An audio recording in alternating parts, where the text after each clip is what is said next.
ఇవాళ ఆర్టీసీ కార్మికులు రాష్ట్ర వ్యాప్తంగా సమ్మె చేస్తున్నారు. వారి సమ్మెకు బీఆర్ఎస్ పార్టీ సంఘీభావాన్ని తెలియజేస్తా ఉంది. గతంలోనే కేసీఆర్ గారి ప్రభుత్వం ఆర్టీసీ కార్మికులకు మరి ప్రభుత్వ ఉద్యోగులుగా గుర్తిస్తూ ప్రభుత్వ కేబినెట్ ఆమోదించింది. జీవో కూడా ఇచ్చాం, గెజిట్ కూడా ఇచ్చాం.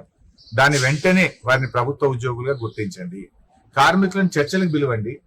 కార్మికులు చర్చలకు పిలవకుండా ప్రభుత్వం యొక్క మొండి వైఖరి విడనాడాలని మీరు ఆ రోజు కాంగ్రెస్ పార్టీ మేనిఫెస్టోలో చెప్పింది అమలు చేయమని కార్మికులు అడుగుతున్నారు. కొత్త విషయాలు అడుగుతలేరు. మీరు ఎన్నికల ముందు ఆర్టీసీ కార్మికులకు ఇచ్చిన హామీలు అమలు చేయమంటున్నారు. అది కూడా వాళ్ళు రాగానే అడగలేదు కదా. 2.5 సంవత్సరాలు ఒప్పుకోబెట్టారు. 2.5 సంవత్సరాల నుంచి ఎందుకు హామీలు అమలు చేయలేదు అని అడుగుతా ఉన్నారు.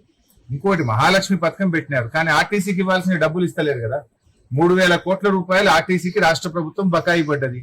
దాంతో ఆర్టీసీ ఉద్యోగులకు ఆర్టీసీ యాజమాన్యం వాళ్ళ బకాయిలు ఇవ్వలేకపోతుంది, డిఏలు ఇవ్వలేకపోతా ఉంది, రిటైర్మెంట్ బెనిఫిట్స్ ఇవ్వలేకపోతా ఉంది.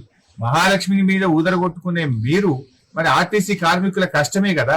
ఎంతో కష్టపడి వాళ్ళు సేవలు అందిస్తా ఉన్నారు. వారికి ఆర్టీసీకి ఎందుకు మీరు చెల్లించడం లేదు? బడ్జెట్ లో పెడుతున్నారు కానీ నిధులు విడుదల చేయడం లేదు. ఆనాడు బీఆర్ఎస్ ప్రభుత్వం మహాలక్ష్మి లేకపోయినా రాష్ట్ర ప్రభుత్వం నుంచి సంవత్సరానికి 1,500 కోట్ల గ్రాంట్ ఇచ్చాం. మీరు గ్రాంట్ బంద్ చేసిండ్రు, కనీసం మహాలక్ష్మి పైసలు కూడా ఇవ్వడం లేదు.